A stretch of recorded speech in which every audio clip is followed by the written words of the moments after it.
Alors, je vais traiter la partie statique du concours national commun 2017 relevant d'un robot QK permettant de penser. Alors, il est constitué, alors le schéma est constitué de solide 0, de solide bâti fixe S1, regardez, il est en noir.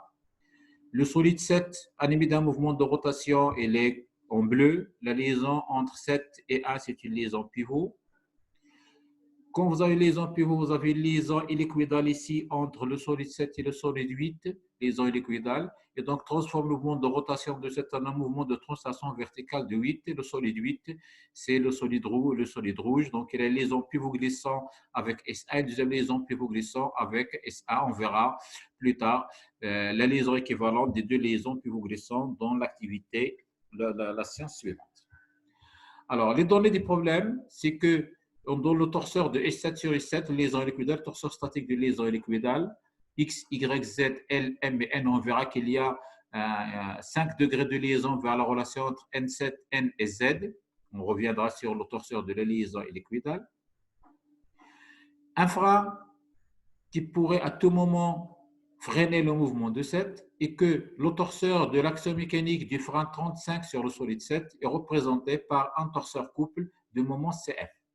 Un torseur couple vous rappelle, dans le cours sur les torseurs, un torseur ID, torseur couple, quand vous avez la résultante égale à 0 et le moment est différent de 0. Donc là, 0, SCF, le vecteur CF avec CF, c'est tout simplement un CF porté par Z1.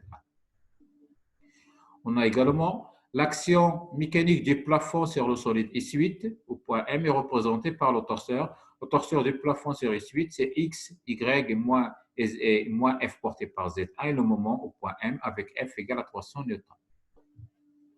Question 1.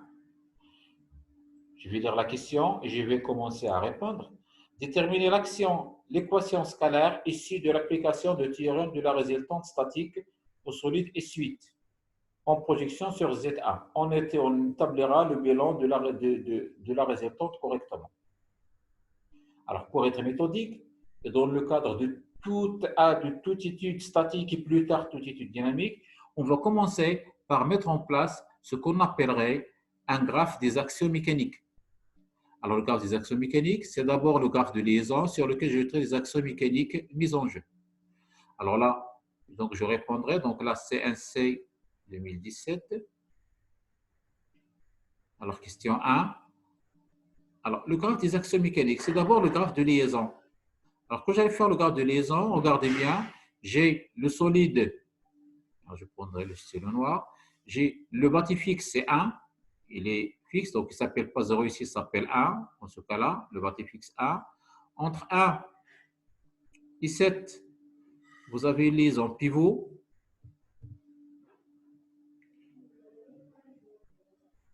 Pivot. Ensuite, entre 7 et 8, on a une liaison hélicoïdale.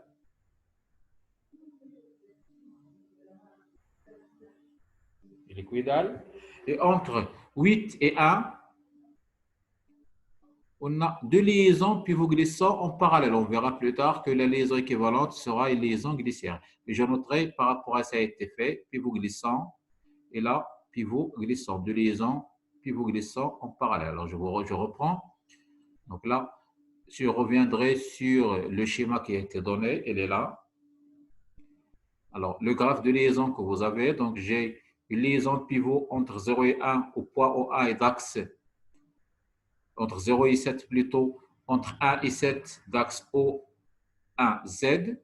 Liaison hélicoïdale entre 7 et 8, il est à droite. Et vous avez deux liaisons pivot glissant entre 1 et le solide 7.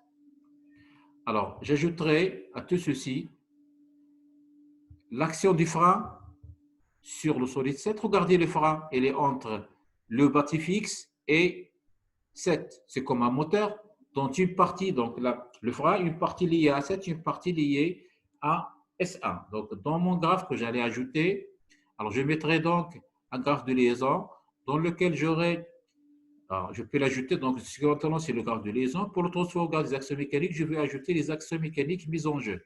À savoir, je vais les ajouter en bleu. Donc là, vous avez le frein entre 7 et 8, entre 1 et 7, frein. Donc, c'est une partie liée à 1, une partie liée à 7 à la lumière d'un moteur, une partie fixe liée à 1, une partie qui bouge liée à 7. On a aussi la pesanteur, le poids.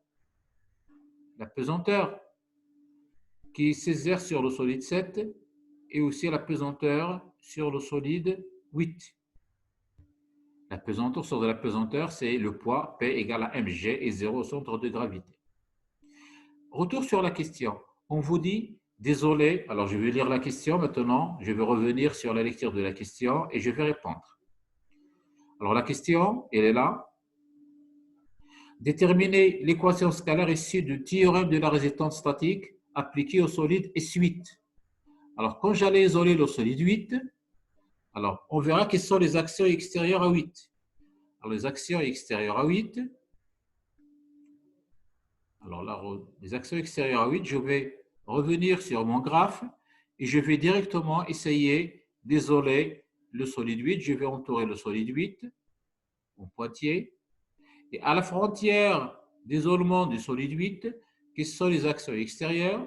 Vous avez le torseur, oui, de 7 sur 8, le torseur de la liaison pivot glissant entre 1 et 8, la deuxième liaison pivot glissant entre 1 et 8, et vous avez le torseur de la pesanteur sur 8.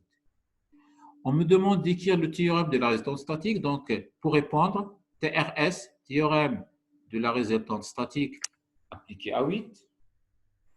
Alors, je vais juste écrire le cours, implique que la résultante R de 8 bar, ça veut dire extérieur, sur 8, égale au vecteur nul. Et comme on me demande égal au vecteur nul, je vais écrire comme ça au départ.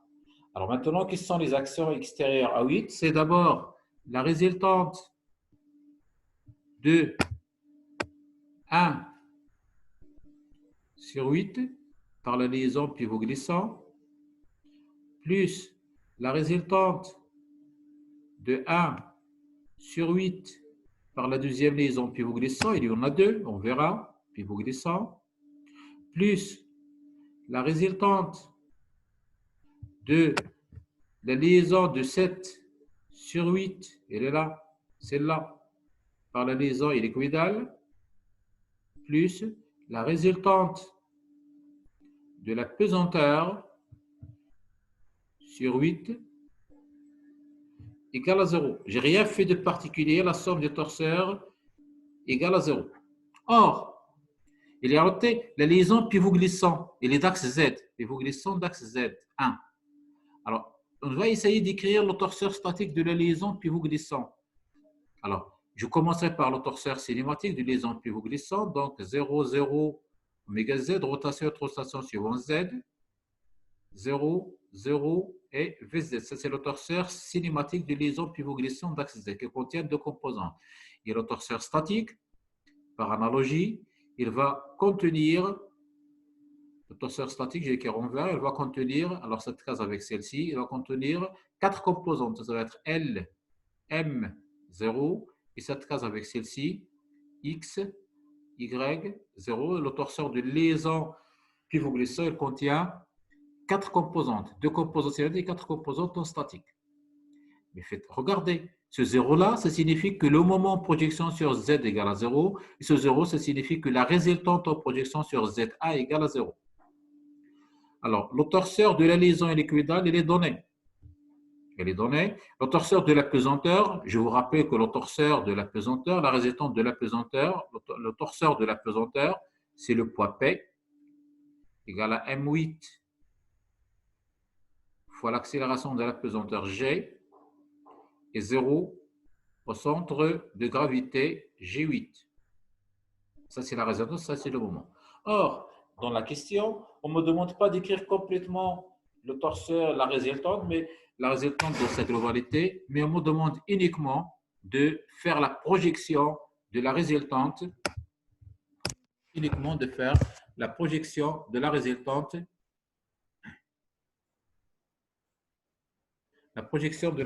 sur l'axe, la projection de la résultante sur l'axe Z. Alors là, pour cela, pour faire cette projection, ce que j'allais faire,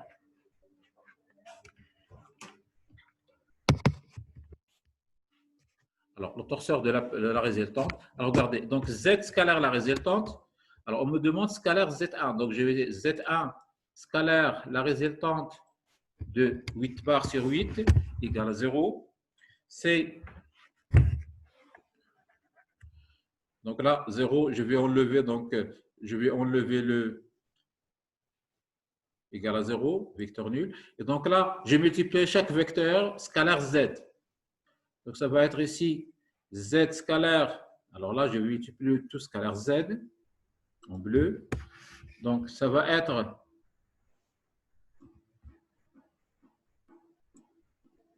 Z1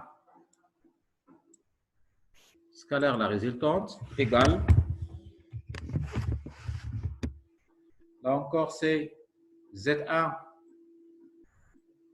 scalaire la résultante de liaison pivot-glissant. Regardez là, Z1 scalaire la résultante de liaison équidale et Z1 scalaire la résultante de la pesanteur égale au vecteur nul. Donc là, G égale à 0. Alors regardez, la résultante de 1 sur 8.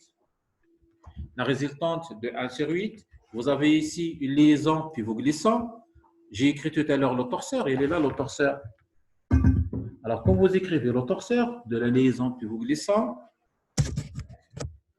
alors il est là, il est nul. C'est ça. Donc la résultante en projection sur Z, elle est là. Regarde le torseur statique de la liaison pivot glissant, il est là. C'est XYZ, XY0. Donc là, il est nul. 0. La résultante, la deuxième liaison pivot glissant, elles sont les mêmes. Ça aussi, c'est 0. La liaison est équidale. C'est écrit, le torseur de la liaison est équidale. Il est là dans l'énoncé. Alors, dans l'énoncé, regardez bien l'énoncé du sujet. Le torseur de la liaison est équidale.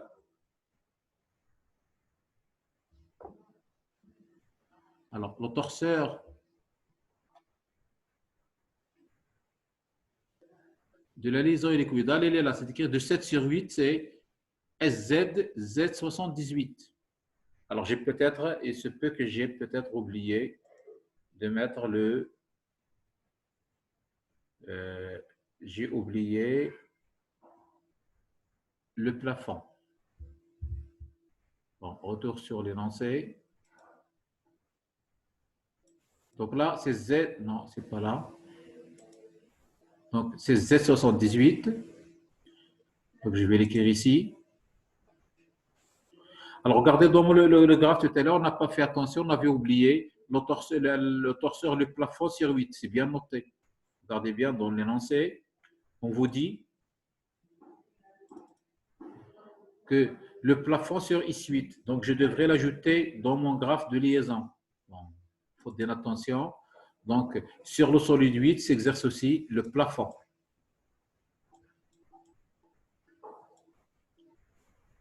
C'est aussi un axe extérieur. Donc, je devrais l'ajouter plus la résultante du plafond sur 8 égale à 0, scalaire Z. Donc, la résultante de cette circulaison équidale, c'est Z78. Je vais l'écrire. La pesanteur. La résultante de la pesanteur, c'est MG. Et G, elle est vers le haut, donc ça va donner moins M8 G, puisque la pesanteur, le poids P égale à moins G porté par Z1. La résultante du plafond, alors regardez dans le torseur du plafond, je vais revenir sur l'énoncé pour l'écrire. La résultante du plafond, alors le plafond, il est là. Je vais partager l'écran.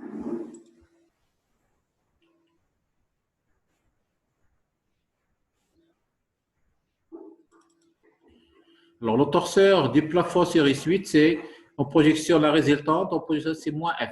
Donc là, je noterai moins F.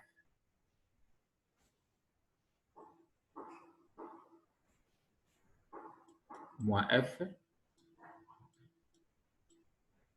égale 0. Et là, vous avez votre équation, elle est là, tout simplement. Ce n'est pas difficile. Elle est là. Donc, Z78 moins M8G moins F égale à 0. Alors maintenant, dans le corrigé officiel, elle est là. C'est exactement. Alors, la résultante de S1 sur S8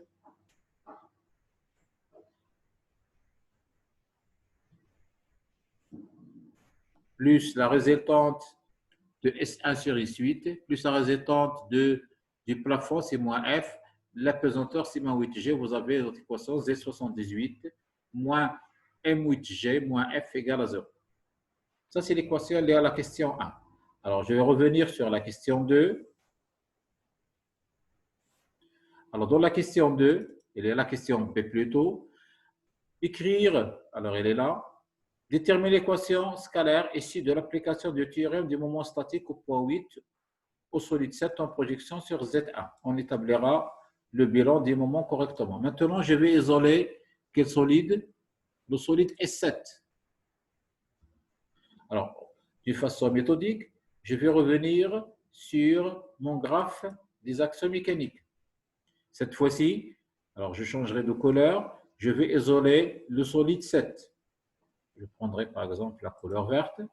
Alors, je vais entourer le solide 7 et je verrai quels sont les axes extérieurs à 7.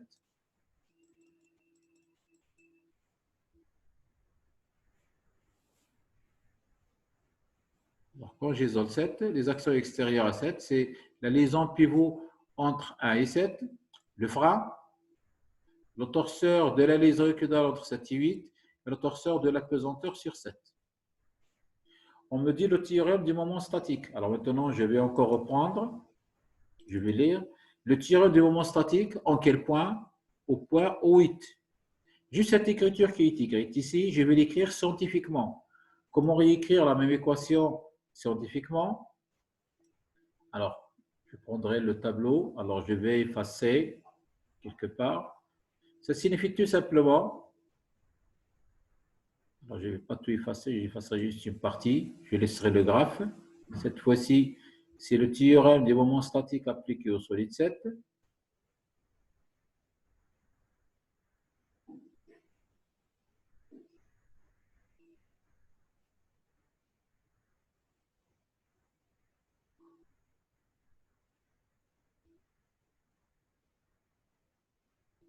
Alors, le théorème, il dit, alors je vais l'écrire, théorème des moments statiques, TMS, théorème des moments statiques, en O8, appliqué à 7, implique que le moment en O8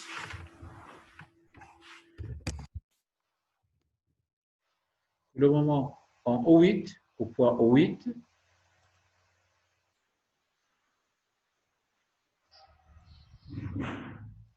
de cette part, ça veut dire la somme des moments des forces extérieures en O8, de cette part sur 7 égale à 0. Mais on vous dit, vecteur nul, mais quand on vous dit de projeter sur Z, on utilise Z scalaire, le moment en 8 est là, égal à 0. Qu'est-ce que c'est extérieur? Extérieur 7, c'est le moment de 1 sur 7 par la liaison pivot, le moment du frein, et le moment de 8 sur 7 au point O8, c'est le moment de la pesanteur. Donc la somme des moments de force extérieure est égale à 0. Je vous rappelle aussi, je ferai la remarque sur le torseur de la liaison pivot, quand vous allez écrire le torseur de la liaison pivot. Alors, quand vous avez ici une liaison pivot entre 1 et 7, le torseur statique de la liaison pivot s'écrit sous cette forme. Écrire le torseur cinématique et le torseur Z, vous trouverez que là, ça va avoir des autres pivots d'axe Z, ça va être X, Y, Z, L, M et 0. En tout point de l'axe, en particulier au point O8.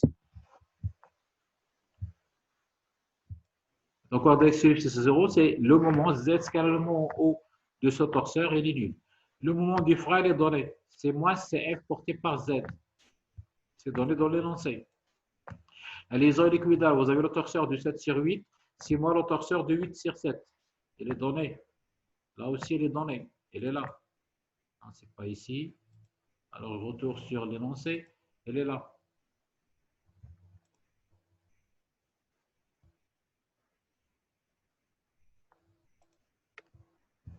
Alors, le torseur de 7 sur 8, c'est le moment, c'est N78. Notre torseur de 8 sur 7, c'est moins N78. C'est l'inverse. Et puis, voilà, au A et au 8, ils sont sur la même ligne. Alors maintenant, si j'allais développer, alors maintenant, je reprends sous une autre forme. Bon, je vais vous montrer dans un brouillon maintenant sur le propre, elle est là. Le théorème du moment statique appliqué à I7 au poids O8 en projection sur ZA. Juste cette écriture écrite comme ça en français, je vais l'écrire scientifiquement. ZA scalairement en O8. ZA scalaire le moment en O8 de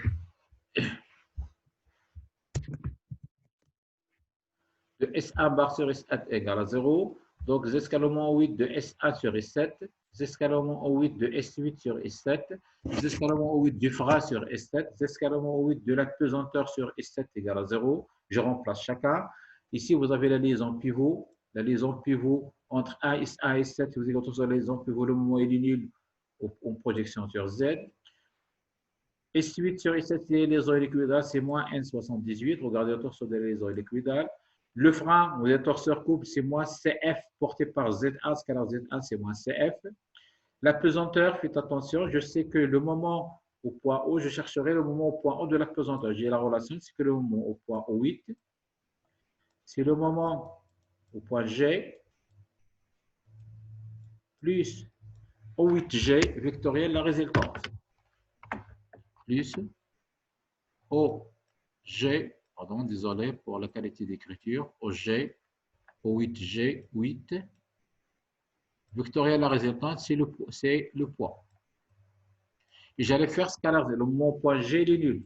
Je vous ai dit que le torseur de la pesanteur s'écrit toujours 0 au centre de gravité. Alors, O8G, Z scalaire. Alors, tout ceci scalaire Z. Z scalaire. Et là, tout ceci scalaire Z. Regardez là, j'ai un produit mixte. Z1. Car O8G, il est porté par Z1. Regardez dans l'énoncé, il est porté par Z1. Z1, vectoriel le poids scalaire Z1 est nul. C'est un produit qui contient le même vecteur Z1. Donc ceci est nul. Égal à 0. Et vous avez la deuxième équation. Regardez ce qui reste ici, c'est que moins 1,78 égale à moins CF égale à 0. Équation 2. Et l'équation 1, on avait trouvé tout à l'heure le théorème de la résistance statique, elle est là. Alors, la question C. Alors maintenant, j'ai, si vous voulez, j'ai deux équations et j'ai trois inconnus qui sont Z78 et j'ai aussi non, je chercherai la relation entre Z78 et N78 pour trouver le couple de freinage CF. Alors, je vais lire la question, puis je vais essayer de répondre. Alors, retour sur l'énoncé pour lire la question.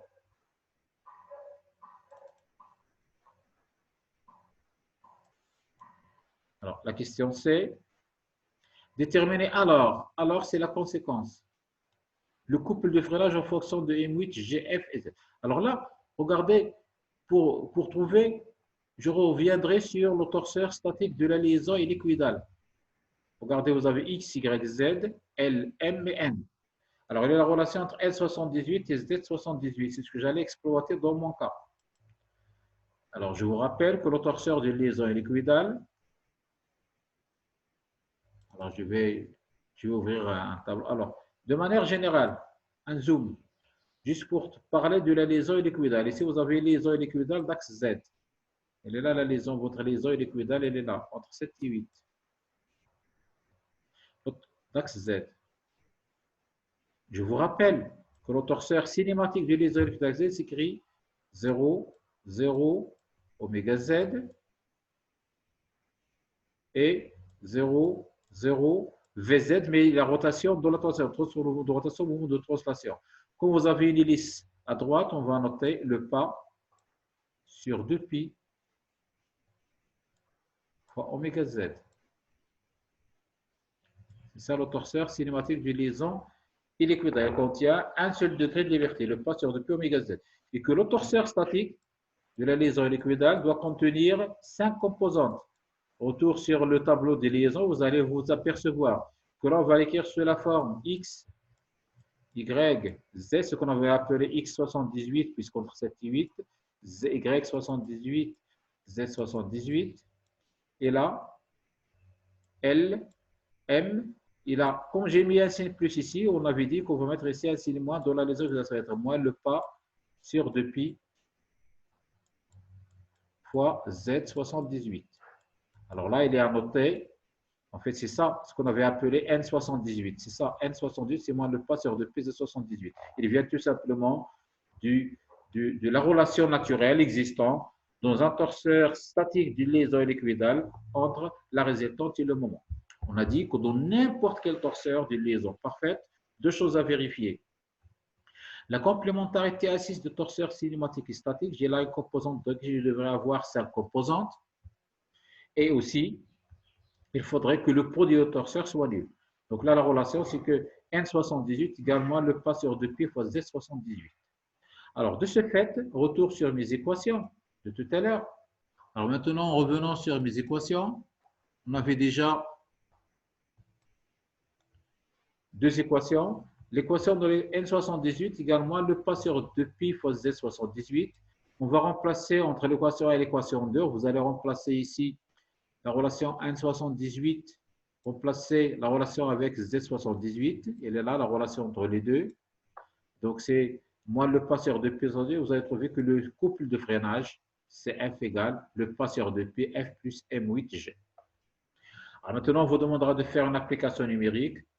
Alors, en fonction des données, vous trouvez que le couple de freinage est égal à 20,38 et que dans le retour sur les diagrammes d'exigence, on a une exigence que le couple de freinage doit être un peu inférieur à 32 mètres par newton. Donc, le cahier de charge est bien satisfait en termes de choix du frein 35. Voici donc en ce qui concerne cette partie de cinématique, de statique analytique relevant du concours national commun 2003. 2017 plutôt. Alors là, les questions, elle est là. Déterminer alors le couple de freinage et puis l'implication numérique dans le concours. Peut-être ce n'est pas demandé dans votre cas, mais il s'agit à chaque fois de vérifier un diagramme d'exigence. Une dernière partie, toujours sur le concours national commun 2017, une partie graphique. L'étude statique d'un stabilisateur, exigence d'adhérence. L'objet de cette étude est de déterminer le coefficient de frottement minimal entre le bracet du stabilisateur et le rail 5 pour garantir l'exigence 1,2 à 1,5, voire diagramme des exigences. Le problème est posé plan. Donc, le torseur statique de l'axiome de liaison pivot parfaite est écrit sur la forme. Le torseur de I sur J, c'est la résultante de I sur J est 0 au centre de la liaison. Alors, le torseur des liaisons sont parfaites, sauf la liaison ponctuelle entre H et 8. Alors, toutes les liaisons sont parfaites, sauf entre 8 et 5, je vais le souligner, où il y a frottement. Et s'il y a frottement dans une liaison, puisqu'il y a frottement, alors, ponctuel, alors, sauf la liaison ponctuelle au point H entre 8 et 5. Regardez bien, entre 8 et 5, elle est là, vous avez votre graphe. Alors, 8, c'est le bleu. 5, c'est le noir. La liaison ponctuelle, le point H. S'il n'y avait pas frottement, logiquement, l'effort sera porté par la normale. La normale, c'est la perpendiculaire à ce plan. Logiquement, elle est là. Bon, peut-être que j'ai mal dessiné. L'essentiel, c'est d'avoir un angle droit ici. S'il n'y a pas frottement. Mais comme il y a frottement, parce que là, la liaison ponctuelle, dans le cas général, quand vous avez la liaison ponctuelle, elle est là. On avait défini le plan tangent comme un pi. Et puis, vous avez la normale n au contact. Le vecteur normal n. S'il n'y a pas de frottement, l'effort est porté par la normale. S'il y a frottement, il sera incliné d'un angle de frottement, soit vers la droite, soit vers la gauche. Ça, c'est le haut de colonne. On verra qu'est-ce que ça devrait donner. Donc là, liaison ponctuelle avec frottement. Alors, je vais continuer la lecture. On néglige l'action de l'apesanteur sur l'ensemble des pièces du stabilisateur et on note F le coefficient de frottement entre 8 et 5. Donc, il n'y a pas l'effet de l'apesanteur. Le poids, il n'y a pas de poids. Alors maintenant, en termes de toutes les liaisons qui sont données, si je regarde tout doucement ce schéma cinématique, vous avez un solide 0, le bâti fixe, il est là, il est aussi ici. Vous avez le solide 9, liaison ponctuelle parfaite au point I, donc c'est liaison ponctuelle sans frottement Après l'hypothèse énoncée, donc il est porté par la verticale, par la perpendiculaire au plan tangent commun. Liaison pivot entre 8 et 9. Liaison pivot entre 7 et 8 au point B1. Liaison pivot entre 7 et 1 au point A. Et liaison ponctuelle ici avec frottement, c'est là où il y a frottement, entre 8 et 5. Et là, trace du plan tangent commun entre 8 et 5, donc là, on trace la perpendiculaire au contact. Question. Quelles sont les informations que l'on obtient en utilisant l'équilibre de la biellette 7? Maintenant, je vais vous rappeler le cours. En cours, je vous ai dit que chaque fois qu'il s'agit de prendre un crayon pour tracer un effort en statique, réfléchir à deux situations. La première, c'est solide en équilibre sur l'action de deux efforts. Les deux efforts sont directement opposés et leur support, c'est la droite qui joue les deux points d'application. Deuxième situation, solide en équilibre sur l'action de trois efforts. Les trois efforts, ils sont coplanaires, ils appartiennent au plan. Ils sont concurrents, ils se coupent en un point I. Et leur somme vectorielle égale ils sont sur le sommet d'un triangle. On peut tracer un triangle fermé. Ça, c'est le cours. Et le cours aussi, quand il y a frottement, s'il n'y a pas frottement, l'effort est porté par la perpendiculaire au plan tangent commun. S'il y a frottement, l'effort sera incliné soit vers la droite, soit vers la gauche, selon le cas d'un angle phi et tangente phi, c'est le coefficient de frottement. Et d'ailleurs, c'est ce qu'on cherchera à déterminer. Alors maintenant, je vais faire la chronologie des événements, question par question. Quelles sont les informations que l'on obtient en étudiant l'équilibre de la biellette 7? Tout doucement. Je vais partir sur la biellette 7, il est colorié en rouge. Alors, en regardant la biellette 7, je vois qu'elle est attachée, qu'elle est en liaison pivot au point A avec le bâti SA. Elle est en liaison pivot au point B avec le solide 8. Et maintenant, dans ma réflexion, je dirais que le solide 7, il est en équilibre sur l'action de deux efforts. Un effort au point A, un effort au point B. Donc, leur support, si directement, sans réfléchir, d'après le cours, c'est la droite qui joue à les deux, c'est la droite AB. Donc là, je tracerai la droite passant par le point A et le point B. Donc là, ils sont opposés, mais je ne sais pas s'ils sont vers la gauche ou vers, si le point B vers la gauche ou vers la droite. Essentiel, les deux efforts, leur support, c'est la droite AB et que leur module est le même. Ce n'est pas demandé. Question numéro 2. Donc, déjà, répondre à la question. L'information, c'est que leur support, c'est la droite AB. Étudier l'équilibre de l'ensemble sigma égale à 8 plus 9. Et en déduire la direction de la résultante de 5 sur 7. Ah, 8 plus 9. Je vais les isoler. 8, il est en bleu. 9, il est là en violet. Celui-là, 9. Mais regardez, l'action entre 8 et 9 au point CA, c'est devient une action intérieure. J'isolerai l'ensemble. Il n'y a pas le poids. Quelles sont les actions extérieures? Les actions extérieures, c'est d'abord l'effort de 0 sur 9 au point I, liaison ponctuelle parfaite, donc l'effort est porté par la normale, parce qu'il n'y a pas de frottement. L'effort au point B de 7 sur 8 et l'effort au point H, de 5 sur 8. Les trois efforts sont coplanaires. Ils se coupent en un point I. Pour le moment, je ne connais pas la direction de l'effort au point. Ce qui est tracé ici, c'est le plan tangent commun et la perpendiculaire au plan tangent commun, c'était la normale N, mais ce n'est pas le support de l'effort. J'ai déjà les deux efforts. L'un, il est vertical, l'autre, il passe par la droite AB. Ces deux efforts-là, ils se coupent au point I. Je l'appellerai I. Et bien, pour avoir équilibre, d'après ce que j'ai dit en cours, les trois efforts sont concurrents au point I. Et donc, obligatoirement, pour avoir équilibre, il faudrait que l'effort de 5 sur 8 passe par le point d'application H et le point de concurrence I par la droite PI. C'est sûr qu'elle est là. Ici, dans ce sujet-là, on ne vous demande pas de trouver la valeur des efforts, mais ce qu'on vous demande, c'est déterminer alors c'est la conséquence, le coefficient de frottement minimal F mini entre 8 et 5 pour garantir le non-glissement. Alors, le coefficient de frottement d'après les lois de Coulomb, il est là, le coefficient de frottement. Alors là, les lois de Coulomb sont là. S'il n'y a pas frottement, l'effort est porté par la normale, mais comme il y a frottement, l'effort est incliné d'un angle de frottement et je chercherai tangente phi. Je vais appliquer ceci dans la situation de mon sujet. Eh bien, pour l'appliquer dans la situation, la normale n, elle est là, et l'angle entre la normale et la là, phi. Donc, ce que je chercherai, c'est la tangente de cet angle. Je ne vais pas avoir un rapporteur pour mesurer, mais je dirais tout simplement, je peux mettre un angle droit ici, je confectionnerai un triangle rectangle. Le coefficient de frottement F que je cherche, c'est la tangente de l'angle phi, tangente phi. Alors, dans ce triangle rectangle, c'est ce côté-là, cette distance que j'appellerai A, côté opposé, sur le côté adjacent.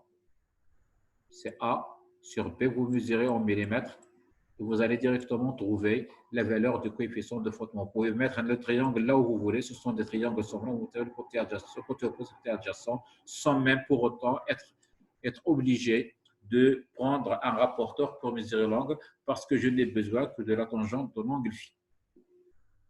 Alors maintenant, voici donc en ce qui concerne ce sujet CNC 2017, c'est un sujet qui permettrait de vous faire découvrir simultanément comment réagir face à un problème de statique analytique en faisant le théorème de la résistance statique aux projections sur Z1, la somme des forces égale à 0.